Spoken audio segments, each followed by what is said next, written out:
આજના પ્રવચનનો વિષય ભાઈ બીજ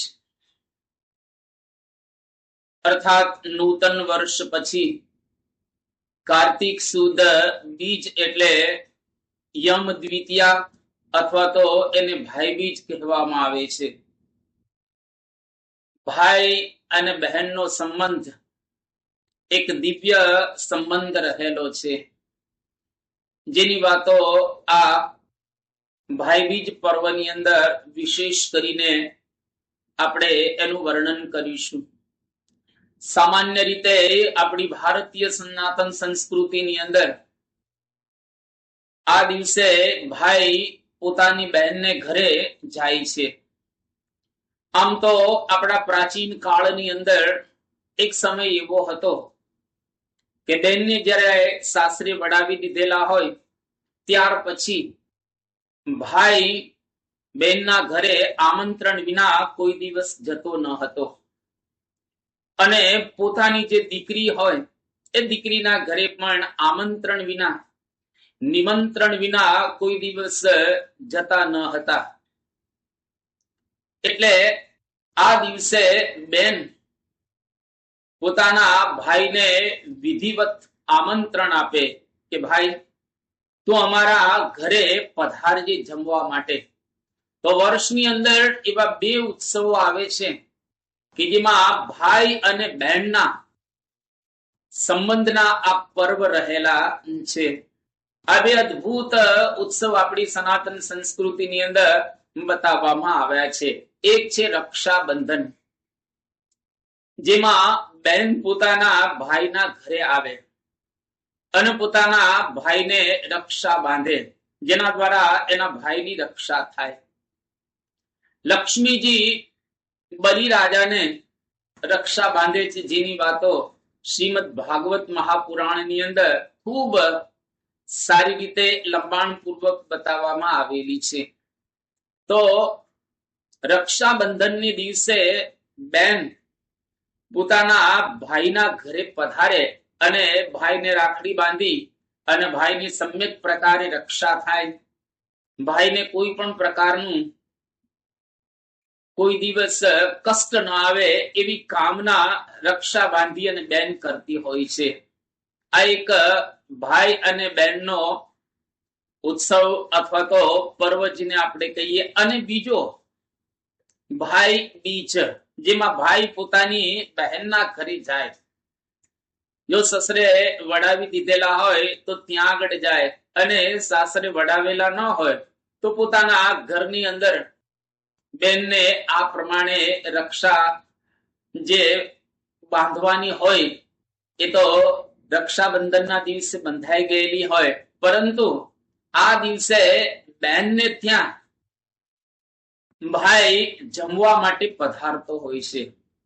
અને બહુ વિધિવત બેન ભાઈનું ઘરની અંદર સ્વાગત કરે, ભાઈને વિધિવત આવકારે, અને ભાઈ પોતાના ઘરે પધાર્યો હોય, આવ્યો હોય એટલે બેન ખુશ ખુશ હોય.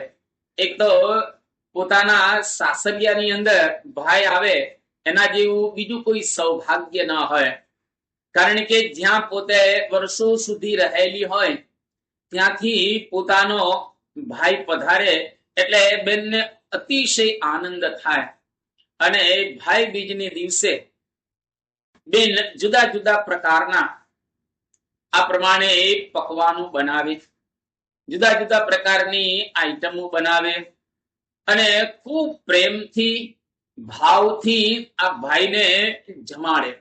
ભાઈ બીજ એટલે ભાઈ અને બહેનના અર્થાત ભાઈ અને દીદીના એક સ્નેહનું પ્રતીક, આ એનું પર્વ રહેલું છે. યમુના નદી, એમણે યમરાજાને પોતાના ભાઈ બનાવેલા.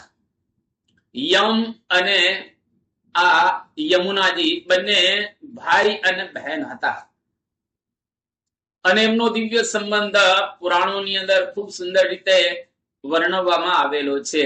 વ્રતરાજ ગ્રંથની અંદર પણ જેનો સંબંધ ખૂબ સરસ રીતે વર્ણન કરવામાં આવેલો છે. તો એમાં યમ રાજા પોતાની જે બેન યમુના દેવી યમુનાજી એમના ઘરે જાય છે અને યમુનાજી બહુ જ પ્રસન્નતાથી ભાવથી પોતાના ભાઈને આવકાર્યા, કેતા યમરાજાનું સ્વાગત કર્યું અને ખૂબ સુંદર જુદા જુદા 56 ભોગો બનાવી અને યમરાજાને જમાડ્યા. અને યમરાજા ખૂબ બહેનો પર પ્રસન્ન થઈ ગયા અને કહ્યું કે બેન, તારે જે વરદાન મારી પાસેથી જોઈતું હોય એ તો વરદાન માગી લે. ત્યારે યમુનાજી સંસારની સમગ્ર બહેનો માટે સુંદર વરદાન માગે છે કે બધી બહેનોના ઘરે જ્યારે ભાઈ જમવા માટે જાય તો એ ભાઈનું ક્યારેય અકાળે મૃત્યુ ન થાય. મૃત્યુ તો સુનિશ્ચિત રહેલું છે, એમાંથી કોઈ બચી શકવાનું નથી, પરંતુ અકાળે એક્સિડન્ટથી અથવા તો એવા કોઈ દીર્ઘ રોગથી એ ભાઈ મરે નહીં એવું તમે વરદાન આપો. અને યમરાજાએ યમુનાજી પોતાના બહેનને આ વરદાન આપ્યું કે જે દિવસે ભાઈ બીજ હોય અને ભાઈ પોતાની બહેનને ત્યાં જમવા માટે જાય તો એ ભાઈનું ક્યારેય અકાળે મૃત્યુ ન થાય. એટલે તમામ ભાઈઓએ પોતાના બહેનના ઘરે જમવા માટે જવું, જેથી કરીને આ યમરાજાનું વરદાન છે સાર્થક થાય અને એનું અકાળે મૃત્યુ ન થાય, એવા કોઈ દીર્ઘ રોગ પણ ન આવે. આવી એક સુંદર કથા પુરાણોની અંદર, આપણા શાસ્ત્રોની અંદર વર્ણન કરવામાં આવેલી છે. વ્રતરાજ ગ્રંથની અંદર બહુ સુંદર એના માટે કહેવામાં આવ્યું કે યમ દ્વિતીયાયામ યહ પ્રાપ્ય ભગિની ગૃહ ભોજનમ ન કુર્યાત વર્ષજમ પુણ્યમ નશ્યતિ તીરભિશ્રુતમ યાતુ ભોજયતે નારી ભ્રાતરમ યુગ્મ કે તિથૌ અર્ચયેત ચાપિતાંબુલે નસા વૈધવ્યમાપ્નુયાત ભ્રાતુઃ આયુઃ ક્ષયો નૂનમ ન ભવે તત્ર કરહિચી. આની અંદર બહુ સુંદર એક વાત કરવામાં આવી કે જ્યારે ભાઈ બીજને દિવસે ભાઈ પોતાની બહેનના ઘરે જમવા માટે ન જાય તો એના પુણ્યનો ક્ષય થાય. હવે સ્વાભાવિક રીતે એમને જે વર્ષ દરમિયાન પુણ્ય સંપાદન કરેલું હોય તો એ પુણ્યનો ક્ષય થાય. આ પ્રકારે વાત કરવામાં આવેલી છે, પરંતુ એનો ભાવાર્થ આપણે એવો લેવાનો કે એની બહેનની પ્રસન્નતા એની ઉપર જો ન થાય તો એને આનંદ ન આવે. કઈ આખા વર્ષનું બધું પુણ્ય છે એ નાશ ન પામે. પણ આનો એક ભાવાર્થ એવો આપણે એ સમજવાનું. અને જો નારી પોતાના ભાઈને આ પ્રમાણે જમાડે છે, બેન પોતાના ભાઈને જમાડે છે, તો એનો ભાઈ સુખી થાય અને એના ઘરે ખૂબ ખૂબ આનંદ પણ રહે, એ પણ વાત કરવામાં આવી. અને એની આયુષ્યનો અકાળે ક્ષય ન થાય, આ પણ આની અંદર એ માંગવામાં આવ્યું. તો ભાઈએ પોતાની બહેનના ઘરે ભાઈ બીજને દિવસે જમવા માટે જવું અને બહેનને ઘરે જે જમે એનું ખરેખર વર્ષનું પુણ્ય છે એ પરિપક્વ થાય. કેતા બેન જો રાજી થઈ જાય આપણી ઉપર તો એના આશીર્વાદ મળે, એની શુભકામનાઓ બધી જ સ્વાભાવિક રીતે ફળે અને ભાઈને જમાડે તો એ બેન ક્યારેય વિધવા ન થાય. આ બહુ જ અગત્યનું બતાવવામાં આવ્યું. વૈધવ્ય જેવો ખરેખર બીજું કોઈ નારી માટે દુઃખ રહેલું નથી. જેનો પતિ ધામમાં જાય પછી નારીને ખરેખર દુઃખ થતું હોય છે, એટલે એને વૈધવ્ય અકાળે પ્રાપ્ત ન થાય અને પોતાના ભાઈની જે આયુષ્ય છે એ આયુષ્યનો પણ ક્ષય ન થાય. અને બેન પ્રાર્થના કરે છે યમરાજાને. કેતા વ્રતરાજ ગ્રંથની અંદર બહુ સરસ વાત કરવામાં આવી અને અદ્ભુત પ્રાર્થના અહીંયા આગળ બેન પોતાના ભાઈના માટે કરી રહેલી છે કે માર્કંડેયો બલિર્વ્યાસો હનુમાંશ્ચ વિભીષણ કૃપો દ્રૌણી પરશુરામ એતેષ્ટો ચિરજીવિનઃ માર્કંડેય મહાભાગ સપ્તકલ્પાંત જીવન ચિરંજીવી તથા ત્વં હિ તથા મે ભ્રાતરમ કુરુ. આ વ્રતરાજ ગ્રંથની અંદર બેન માર્કંડેય ઋષિને પ્રાર્થના કરે છે. શું પ્રાર્થના કરે છે કે આપણા ભારત વર્ષની અંદર 8 જણા ચિરંજીવી છે. કોઈ જગ્યાએ 7 પણ બતાવવામાં આવેલા છે, પણ અહીંયા આગળ માર્કંડેય ઋષિને પણ ચિરંજીવીમાં બતાવવામાં આવેલા છે. એક તો બલિરાજા, બીજા વ્યાસજી, ત્રીજા હનુમાનજી, ચોથા વિભીષણજી, પાંચમા કૃપાચાર્ય, છઠ્ઠા દ્રૌણી એટલે કે અશ્વત્થામા, અને સાતમા પરશુરામ, અને આઠમા માર્કંડેય. એ 8 બધા ચિરંજીવી છે. એમ મારો ભાઈ પણ ચિરંજીવી થાય. ચિરંજીવી અર્થાત લાંબુ જીવનારો. લાંબુ જીવવું એ ખરેખર બહુ આપણા માટે આનંદની પણ વાત છે અને અભિશાપની પણ વાત રહેલી છે.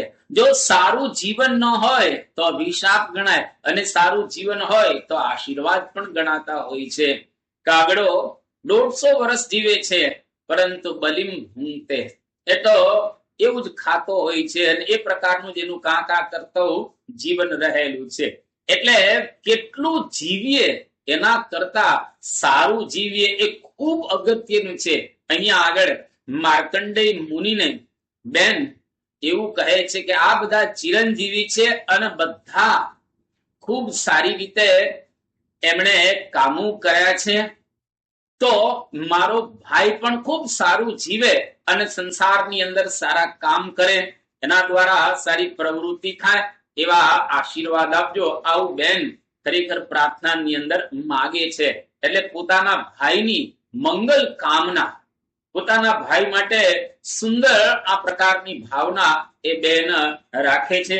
ભાઈ બીજ એટલે બીજનો ચંદ્રમા, અને બીજના ચંદ્રનો ખૂબ મહિમા આપણા હિન્દુ ધર્મની અંદર અને અન્ય ધર્મોમાં પણ બતાવવામાં આવેલું છે. બીજનો ચંદ્ર એટલે એના દર્શનથી પણ માણસને કૃતાર્થતા અનુભવાય છે.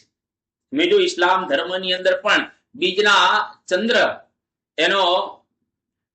એની ઉપાસના એ લોકો કરે છે. બીજનો ચંદ્ર એના માટે પણ ઉપાસક છે.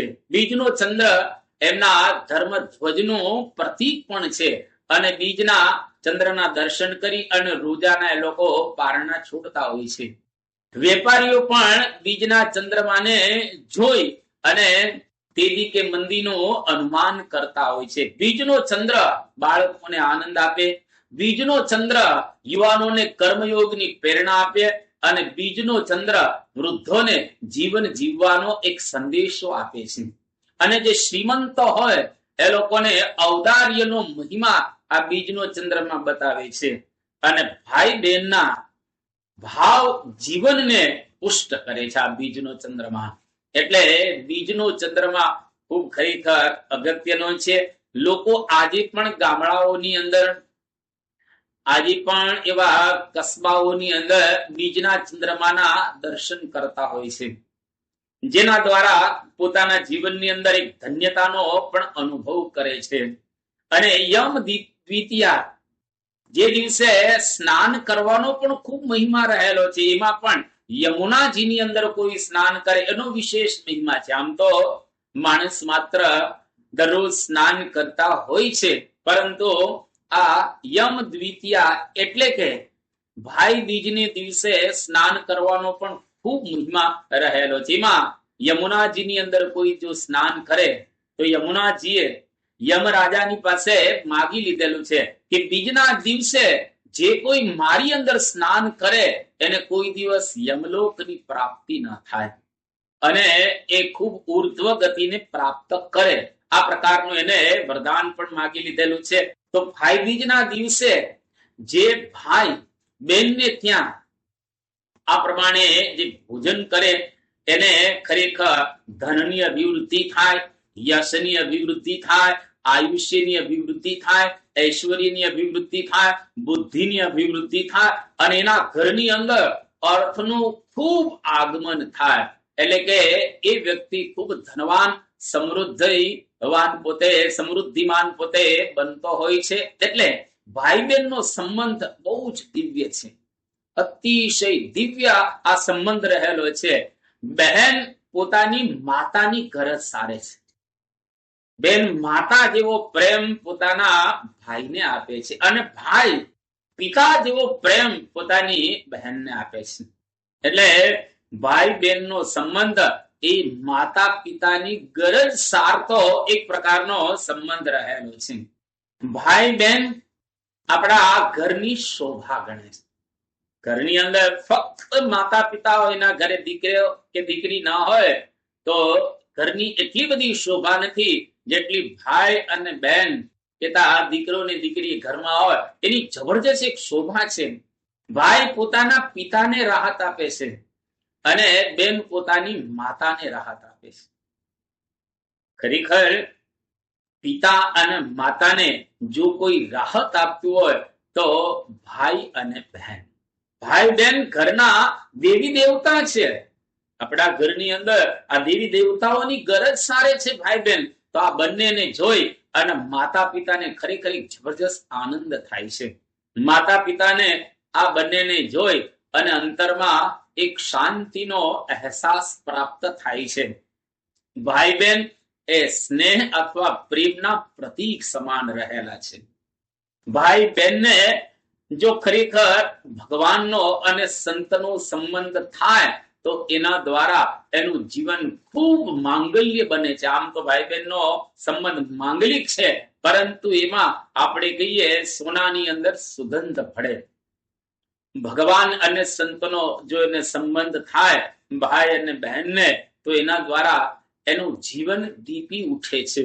તો આજે તમામ જે સત્સંગીઓ રહેલા છે એ આનંદની આપણા માટે તો વાત કહેવાય કે આપણને ભગવાન સ્વામિનારાયણ, જેના દ્વારા આજે અખંડ વિચરણ કરી રહેલા છે એવા પરમ પૂજ્ય મહંત સ્વામી મહારાજ આજે વર્તમાન કાળે આપણી વચ્ચે જ્યારે વિચરણ કરી રહેલા છે, ત્યારે તમામ ભાઈ બહેનો જો આવા સંતનો સંગ રાખે કે જેના દ્વારા ભગવાન સાક્ષાત આ ધન્ય ધરા ઉપર વિચરણ કરી રહેલા છે, તો એનો સંબંધ અતિશય દીપી ઉઠે અને એના જીવનની અંદર પૂર્ણ શાંતિનો અનુભવ થાય. એનું જીવન અતિશય માંગલ્ય થી યુક્ત બને.